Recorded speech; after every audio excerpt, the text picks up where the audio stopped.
From Pinellas to Polk and Sarasota to Citrus, across nearly every part of the Bay Area, crime is down in almost all categories except for one: violent crime. What is violent crime? Well, authorities define it as rape, robbery, assault, and murder.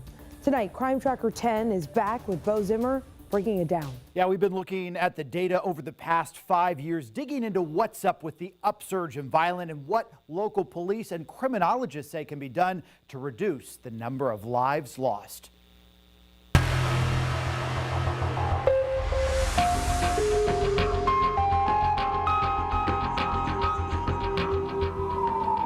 There was some kind of an altercation. Shots were fired. 4 people that were hit by bullets. Ask any sheriff or police chief across the Bay Area and you'll get a similar answer. Our crime rate's down at historic lows, but our murder rate is through the roof this year. Sheriff Grady Judd remembers back to 2014 when the Polk County Sheriff's Office saw just 4 murders in the entire year.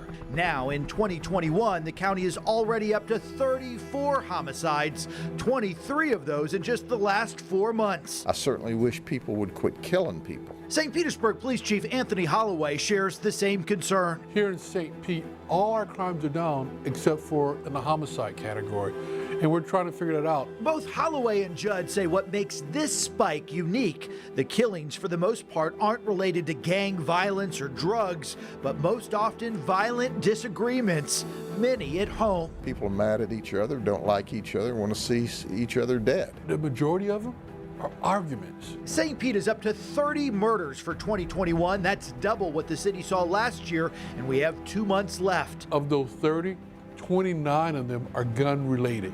29. What is your problem? What is your problem? What's your problem? So what's going on? Time to bring in Dr. Brianna Fox, a former special agent with the FBI and a criminologist at the University of South Florida. The data has been remarkable, showing the number of gun purchases that have occurred since the pandemic began.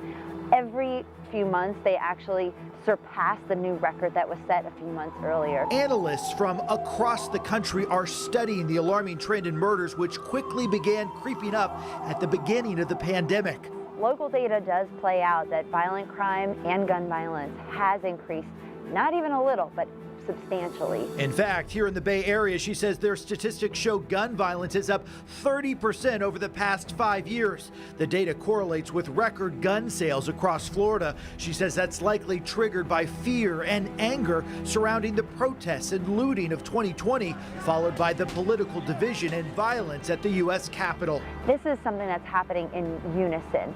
Gun sales are going up, homicides are going up, and gun crimes are going up. Dr. Fox says it's all about stress that built up during the pandemic and how we're treating each other. We're seeing it with road rage and incidents occurring on planes. It all seems to support this theory that Americans are under more strain than we were, and that's coming out with this increased level of violence. That means the crimes are often spur-of-the-moment decisions, tough for police to prevent, but she says keeping guns under lock and key is smart. While people bought them out of protection and they're good people, the same gun that was used for protection that's left in somebody's car could easily be stolen and then used for a bad reason just moments later. Another smart idea? Remembering the golden rule to treat other people the way we want to be treated is absolutely the way that we can address this and all be kinder to each other and hopefully get out of this and get things back to the way it used to be.